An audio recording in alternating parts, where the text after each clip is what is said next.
What is up, guys? Welcome back to the channel. Welcome back to the vlog. We are back today. Jump right into the video, doing the actual walk around of the C5 Corvette. I never actually did a walk around video of it, and I want to actually show you guys kind of what I actually purchased and just give you guys a good look at it. So if you guys don't know, picked this vehicle up a couple of weeks ago to be a project vehicle on the channel. It's a 2000 C5 Corvette base model automatic. I will talk about why I got automatic over a manual a little bit in this video. I'll talk about that a little bit later, but I want to give you guys a walk around of the vehicle, kind of show you what the thing is. So let's jump right into it. Okay, so just to give you guys kind of the quick look around forward, so it is a all black vehicle, which is kind of what I really wanted. I wanted the black one, and it does have the hatchback with the removable top. I did see some convertibles. I did see the normal ones where you can have like a normal trunk. I didn't really like that one. I honestly wanted a black one, hatchback with the removable top. This is the base, not a Z06, so it does have the LS1 engine inside of it. But just to give you guys a quick look, it's pretty much stock. There are only two things done to it, which is it does have a cold air intake and does have aftermarket exhaust. So interesting thing about this, I did a video just talking about why I got the C5 over everything else, but things I do love about this thing so far, the pop-up headlights. The pop-up headlights are pretty cool, man. I'm not gonna lie to you. I will say on the passenger side, this one does grind when you open it up, and when you close it, it does grind, but they do work. So I'm assuming that the motors are just going, or the gears are just going, because actually I don't think it's the motor, I think it's just a gear. So I know you can replace those, so that's something that I am going to be doing. It is sitting on just the stock wheels, which I hate. I just don't like chrome.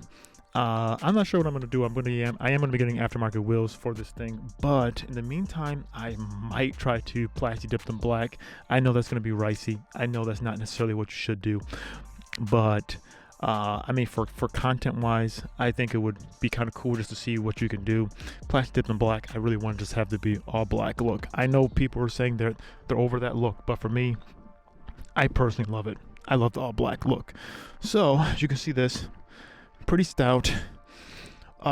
We are kind of monster trucking right now. As you can see, it's not quite as big as my Jeep, but we are pretty high. I can lower it on the stock lowering bolts, which I don't think I'm going to right now. I think I want to eventually go to air ride, just because of getting in and out of our driveway. It is actually a pain in the butt.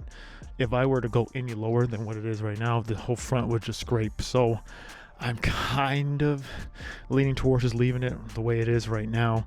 I mean, I just barely get in and out of our driveway. Our driveway is very steep. I think the way to go would be air ride, so you can raise it up and then lower it back down. I think that would be cool. So we'll see. But we are pretty high right now. And while we're back here, as you can see, the rear tires, we're running some 275s in the rear. These tires are decent. I'm going to keep them for a while. Michelin Pilot Super Sports. Same tires I had on my Focus RS. And in the front, we're running some 245, so that's pretty cool. So let me show you guys the interior of the vehicle. So, oh yeah, this guy I talked about in my other video, the gas cap mechanism that holds it in place, like closed. This part broke off. I need to get a JB weld and just kind of like replace that. So I just took this off because it kept popping open and it was blocking my mirror, so I couldn't see, so it was a safety hazard. I just took it off. I did just get a locking cap for this bad boy, so I'll put that on, but for right now it's just like that. So opening it up, as you can see, the interior is in, I would say, okay shape. My original thought was, when I was looking for one, just to find one that was rough around the edges but still very good. So I think I found that example. So it does have this cream interior, which I'm not really a fan of. I am going to replace the seats right now. I mean, the seats aren't in bad shape. They're just underneath here. It's just a little bit ripped. I just put this over it just to kind of cover it up. I plan on getting aftermarket seats anyway. The route I'm going to go with this thing is just going to be updating the interior by getting some new pieces. I actually do have a new shifter boot rubber. This new guy is coming in for the rubber, or not the leather for this. I did update the interior lights so they are purple inside of here, which I should have honestly done a review and an install video on that because of that was a pain to do, and I think other people would enjoy, or that would be useful for other people. So kind of pissed at myself I didn't do a video on that, but that was something kind of quickish I did. Updated the interior lighting to all LEDs, so it's a lot better. But you guys came here to see the engine, so let me pop the hood. There we go, the glorious LS1. So as you can see, only thing it has done to it is a K&N air intake system and a Flowmaster exhaust. I'll let you guys hear what this sounds like, but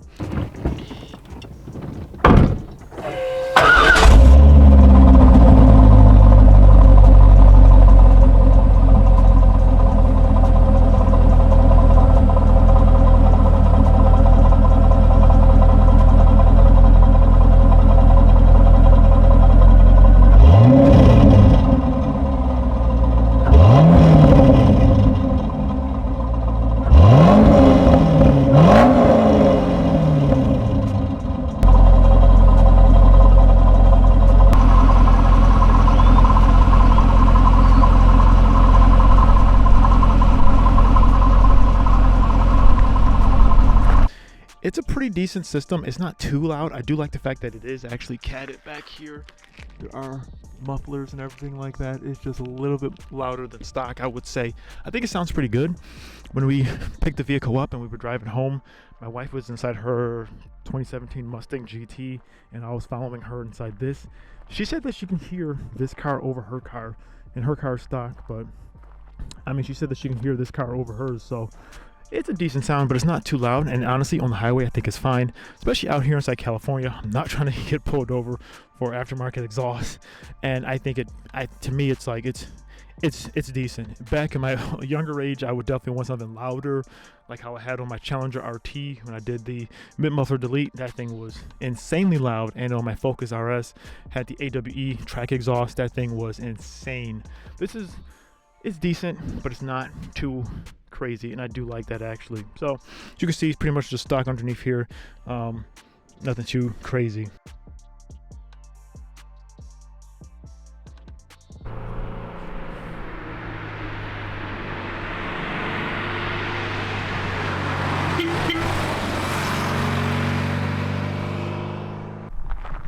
Man, there's like a ton of cars that just ran by.